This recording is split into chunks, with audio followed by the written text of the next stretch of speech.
بيشوف البوزيتيف سايد او البرايت سايد بتاع المشكله ويشوف هيستفيد منها ازاي. يعني الراجل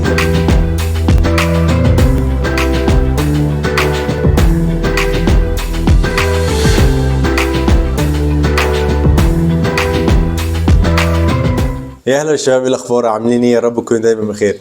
كل سنه وانتم طيبين ورمضان كريم. وهنا اس بي في، وقلنا ان اس بي في stands for short positive videos، بنقول فيها حاجات ايجابيه على مدار الشهر، وقسمنا الاس بي فيز دي على مدار ال 30 يوم لخمسات. يعني خمسات يعني خمسه خمسة خمسة خمسة خمسة خمسة، كل خمسة بيكون بيتكلموا عن حاجة. أول خمسة اتكلمنا فيهم عن كتاب اتوميك هابتس، تاني خمسة اتكلمنا فيهم عن حاجات تخص النفسية من كتب الدكتور محمد طه، تالت خمسة هنتكلم فيهم على inspirational and motivational quotes لناس، وهنشرح الكوتس دي علشان خاطر نستفيد منها في حياتنا الشخصية. واحلى حاجة في الكوتس دي ان هي ايجابية ومحفزة في نفس الوقت. يعني مش هتلاقي فيهم كوتس كده ولا كده، وكل الناس اللي قايلين الكوتس دولت ناس فعلا عملوا تأثير على ارض الواقع. هم عملوا التأثير ده في نفسهم، بعدين بعد ما عمل التأثير في نفسه بدأ يأثر في المجتمع اللي حواليه. زي صاحب كوت النهارده، صاحب كوت النهارده هو نيلسون مانديلا.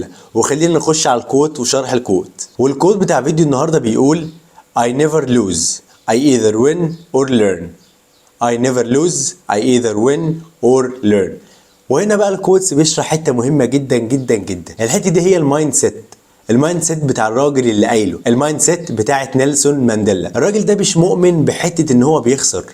يعني مهما المشكله حصلت معاه بيشوف البوزيتيف سايد او البرايت سايد بتاع المشكله ويشوف هيستفيد منها ازاي. يعني الراجل ده من الاخر ما عندوش وقت يخسر يا جماعه، ما عندوش وقت يولول، ما عندوش وقت يصيح زي ما احنا بنقول. اوكي، هو الراجل ده مش بيصيح ومش بيولول. افتكر في مره كنا بنعمل عمره لكباس كبير فيه بساتم وكرانج وحاجات كبيره كده، اللي هو بيكون موجود في التشيلرز اللي فوق الاماكن اللي هي المولات والاماكن الكبيره دي. فكنا بنربط على المسامير بتاعه الكباس ده، ففي واحد صاحبنا قرط على المسمار قوي فكسر الغطا بتاع الكمبريسور ده. فطبعا كان في قطع غيار وراه، فاحنا بصينا للغطا اللي اتكسر وقلنا العمره باظت والدنيا اتبهدلت وبتاع. بس لحسن حظ كان موجود المهندس عبد الرب الرسول. المهندس عبد الرب الرسول فكر ازاي يحل المشكله دلوقتي، وراح دور على الغطا اللي في الكباسات الثانيه، او اللي هو الكباسات الثانيه كان فيها حاجات بايظه والغطا سليم. اخذ الغطا ده وشاله وجابه، ويلا يا جماعه فكوا عشان نركب الغطا ده دلوقتي عشان نخلص الشغل اللي ورانا. فهنا بيوصل رساله ضمنيه ان انت ما عندكش وقت تولول، ما عندكش وقت تصيح، ما عندكش وقت تقول والله ده انا خسرت، ده انا مش عارف ايه والكلام ده، اللي هو جريف بقى ايه سايكل. انت ممكن تعمل جريف سايكلينج وخلاص وتاخد وقتك في الحزن وبتاع، ولكن هو هنا بيقول لك I never lose,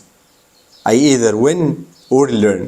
يعني هو بيبص للفشل بتاعه ان هو بيتعلم منه، بيبص للفشل ان هو حاجه هتضيف له مش حاجه هتاخد منه، حاجه اتعلم منها وفادته وهيعرف ياخد منها خبره وهتديله بعدين باور ان هو يكمل، او هتديله نوليدج ان هو ما يعملش كده تاني. مش حاجه ان هي تهزمه وتخليه يضعف وتخليه يواجه الحياه بشكل ضعيف. وده طبعا عكس اللي ديننا بيقول لنا عليه، وعكس القيم اللي حوالينا بتقول لنا عليه. القيم اللي حوالينا بتقول لنا ان انت تواجه اللي انت بتواجهه. طبعا مش هقول لك في صمت او ما تشتكيش او ما تعيطش او الكلام الفارغ ده، ولكن بقول لك ان انت تاخد حقك، بس حقك المعقول، بعدين تنفض هدومك وتقوم تكمل. ما ينفعش تقعد تولول او تصيح.